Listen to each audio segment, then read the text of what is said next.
So happy pa! Siyan, may kakaibang ugali, hindi man lang nagdamdam sa breakup nila ni Kim.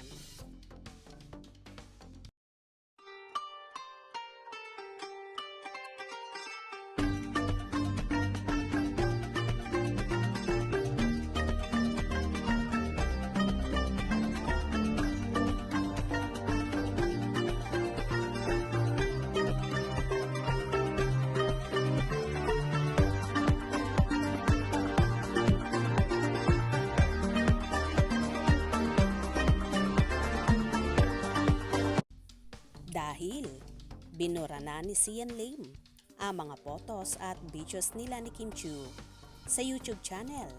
Pinayuhan si Kim ng kanyang mga fans na i-delete na rin ang mga photos ni Sian sa kanyang Instagram.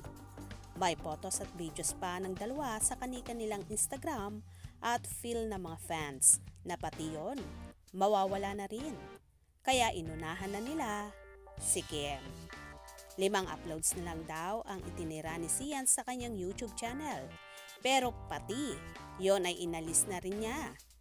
Nakasulat nga sa YouTube nito ang "The channel doesn't have any content" at nasaktan ang Kimsi fans dahil ang ibig sabihin, binura na ni Sian si Kim sa buhay niya. Si Kim, nagpo-post pa sa kanyang Instagram pero hindi sumasagot sa mga tanong ng fans gaya ng "Anyari sa inyo ni Sian, mare?" Si Sian, ang last post ay tungkol sa kanyang cardio session at December 4 pa yon. Naka-off ang comment box kaya walang makapag-comment. Ang latest na napanood namin kay Sian ay ang chemistry check nila ni Jenilyn Mercado bilang paunang promo nila sa series nilang Love Die Repeat na airing na sa January 2024. Masaya si Sian sa video nila ni Jenilyn at parang walang pinagdaraanan. Siguro naman bago ang video na yon dahil December 11, 2023 ang date na ipinost. Gen Z, hey, what's up mga kapuso, mga Gen Zs out there? Exercise! Sleep ako. Okay. Nakakaganda. Yes, yes. Sing ba? Minsan dancing, ayoko lang matreten si River Cruz. Nakakainis parang iba. Hey Julie, except Julie.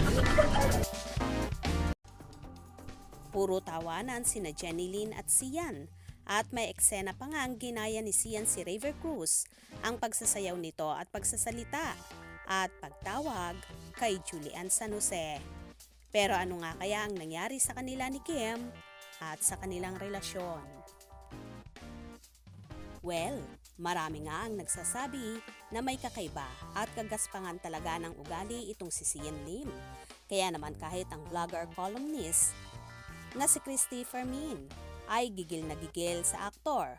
Bukod din daw kasi sa pagiging mayabang, ay talaga namang may attitude daw ang actor-director. Na kuda ng kuda na aakalain mo ay bakla. Hindi na lang daw diretsahin ang mga fans.